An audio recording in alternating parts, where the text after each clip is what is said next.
Holy dragon shit. It's the rare show and episode title back to back. Double roll commercials. Roll all the commercials.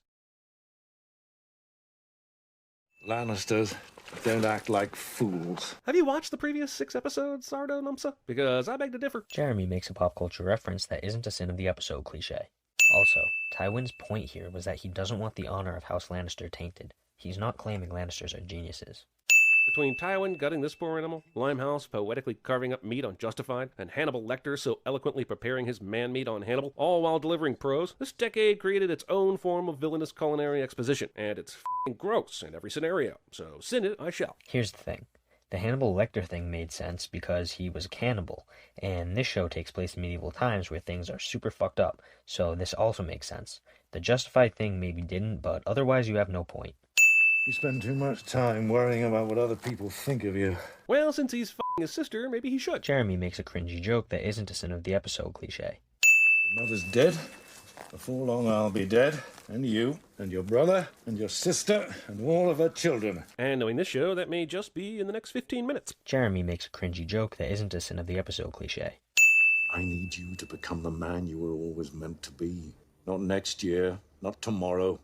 Seriously, the way this show builds characters, relationships, motives, and dynamics is otherworldly. In just 4 minutes, we completely understand this father-son dynamic in both the words and the grotesque yet symbolic skinning of the animal as it's said. Off with his sin! Yes, Jeremy did remove a sin. That's great. However, he said during the section that the meat cleaning was symbolic, even though he just sinned that very same thing.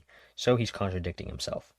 And that night he crawled on top of me stinking of wine and did what he did, what little he could do. And he did what he did, what little he could do. Who wrote this? Dr. George R.R. Seuss? Jeremy makes a cringy joke that isn't a sin of the episode cliche. When the king returns from his hunt, I'll tell him the truth. You must be gone by then. You and your children. I will not have their blood on my hands. Finally, a show that understands that real integrity and heroism can be stronger than an anti-hero. I can't wait to see how Ned rises to king and rules with justice and compassion. So you just pointed out the amazing character building this show does with Ned, but instead of removing a sin, you gave one because of the cringy joke you made afterward. That's what I'm talking about when I give the cringy joke cliche sin. I've made many mistakes in my life. National Treasure?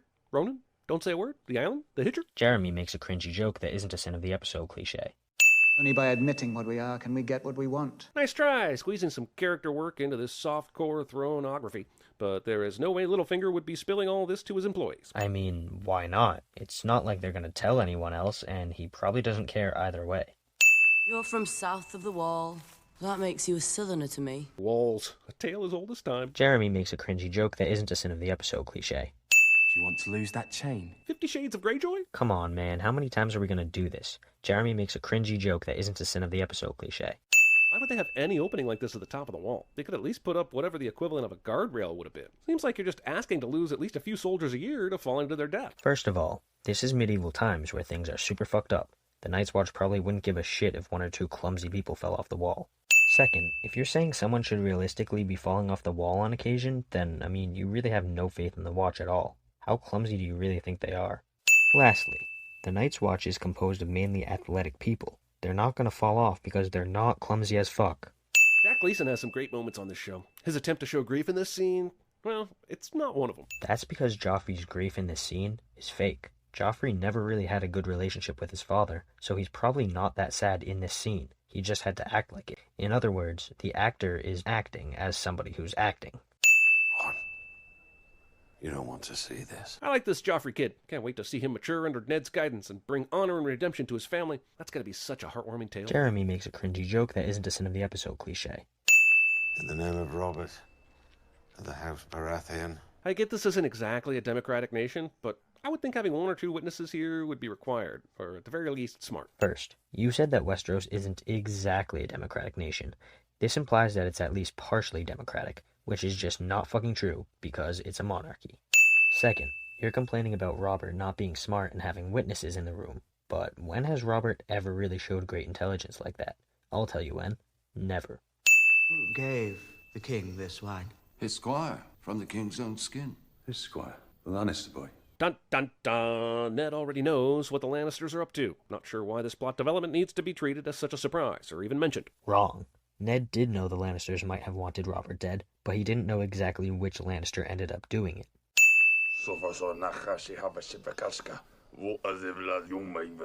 Maybe, but what about seahorses? Couldn't you ride one of those? I've said too much. Jeremy makes a cringy joke that isn't a sin of the episode cliche. Royal pardon. You can go home now. Good for Jorah, but seriously, there has to be a better way of communication in these lands. What if Jorah had decided not to come to the market today, or fallen ill? Was this kid just pulling a Counting Crows and hanging around until Jorah showed up? They're currently in the Dothraki lands, which aren't under the control of King Robert. They probably don't have better ways of communicating. Also, you're implying that the message wouldn't be able to get to Jorah if he didn't go to the market, but do you realize that waiting is a thing? Lady, you are from Westeros. And isn't it good that she was, and also happens to be, walking past and is also interested in your wine, considering your whole poisoning plan depends on all of this conveniencing so conveniently. It's really not that unrealistic, though. The market is big, but not that big, so it's entirely plausible that Daenerys would be walking past this guy. As for her being interested in his wine, I mean, come on, it's medieval days. Who's not interested in wine? It's really not that much of a stretch if you think about it.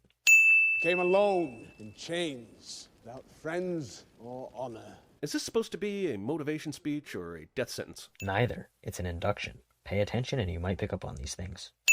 You're allowed to look happy. I mean, they don't call him Kit Happy Face Harrington for nothing. Jeremy makes a cringy joke that isn't a sin of the episode cliche. Do any of you still keep the old gods? I do, my lord. Just Snow, then? No one else in this entire group has the same religion? Well, that's certainly convenient for expedited storytelling. Jon is from the north, where the old gods are praised, whereas the south praises the new gods.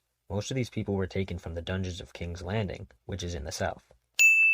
Report to One-Eyed Joe in the stables. The locals call him Cotton-Eyed Joe, so be ready for lots of dancing, and a strange penchant for showing up at wedding receptions. Jeremy makes a cringy joke that isn't a sin of the episode cliche. I was singing for a High Lord at Acorn Hall when he put his hand on my leg and he wanted to see my Apparently this is what happens when you serve at House of Targaryen. Jeremy makes a cringy joke that isn't a sin of the episode cliche. What you suggest is treason. Only if we lose. The political process. Okay, take a sin back, damn you. I am the watcher on the walls. I am the shield that guards from the realm of men. Why do the stewards have to take these vows? They're glorified hotel maids. Maybe Holiday Inn has stricter hiring standards than I realized. Just because they're stewards doesn't mean they're not men of the Night's Watch. Oh, Marvel DC crossover event. Nice. A cringy joke cliche and a pop culture reference cliche combined. Wow, 2 more sins. Roleplay. Jeremy makes a cringy joke that isn't a sin of the episode cliche.